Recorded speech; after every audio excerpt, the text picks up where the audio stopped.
What's exciting today in entrepreneurship is at least three things. First, this explosion of women going into the entrepreneurial field, if you will, or onto the entrepreneurial ocean, and bravely sailing forth to create their own businesses and their own products. And I'm not talking just about women, with rich educations and many, sort of economic assets. I'm talking about women at all points along the social spectrum.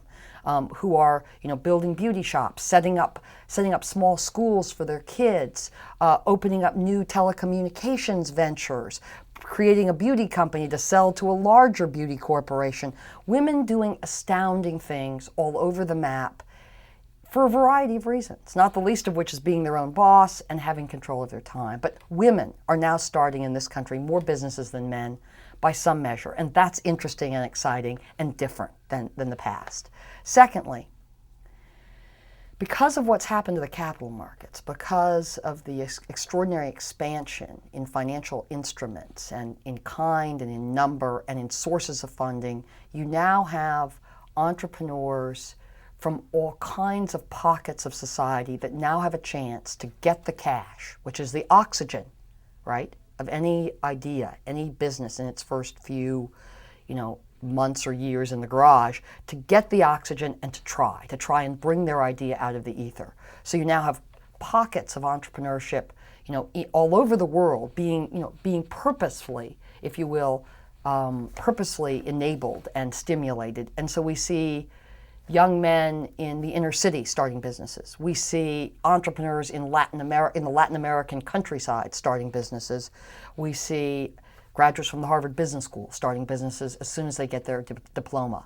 The flowering so broadly of entrepreneurship among so many different people because they can find the money is really important and really interesting. And I think thirdly,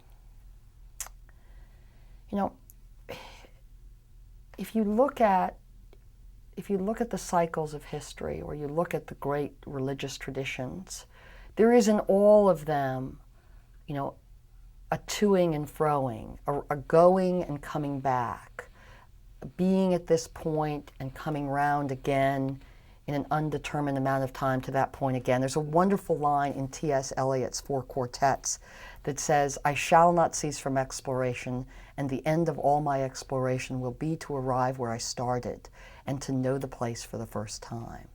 And we are in a moment in history when as this country was at the end of the 19th century, or Britain was in the middle of the 18th century, when we are coming back to an economy that will be absolutely powered by entrepreneurial activity. Not only in terms of job creation, not only in terms of invention and innovation, but also in terms of the kind of assets those entrepreneurs will control and the kind of market share they will enjoy.